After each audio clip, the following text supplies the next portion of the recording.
পিচ্চি বউ পর্ব হচ্ছে 24 নম্বর। গাড়ি থেকে নেমেই সৈকত চাপাটি দিয়ে আমাকে একটা টান মেরে দিল বুকে হতে নাভি পর্যন্ত। আমার হাতের সিগারেট পড়ে গেল। সৈকতের সাথে সেই 4টা গুন্ডা পাবলিক ভয়ে দৌড়াদৌড়ি শুরু করে দিল। আমি ভাবতেছি পুলিশ কই? এমনে কাজের সময় তাদের দেখা যায় না। আমার মাথায় এখন অনেক চিন্তা, আমি কি মারা যাব?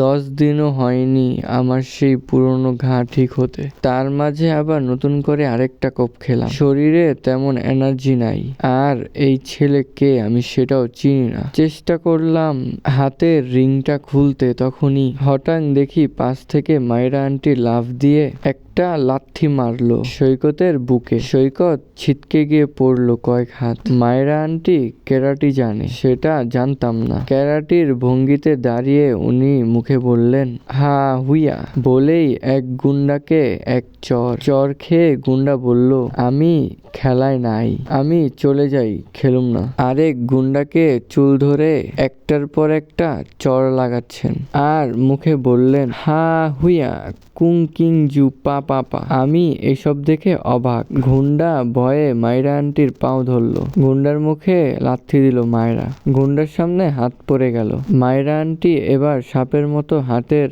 ভঙ্গি করে বললেন হা হুইয়া চুং পুইং পাং। কথাটা বলে হাত দিয়ে ছবল দিলেন আরেকটা গুন্ডার চোখে। গুন্ডাটা চোখে হাত দিয়ে বসে পড়লো, তার চোখ দিয়ে রক্ত পড়ছে। সৈকত বলল এ দেখি গুন্ডি মেয়ে, তাড়াতাড়ি গাড়ি ঘোড়া, বাসার দিকে চল। তারা চলে গেল।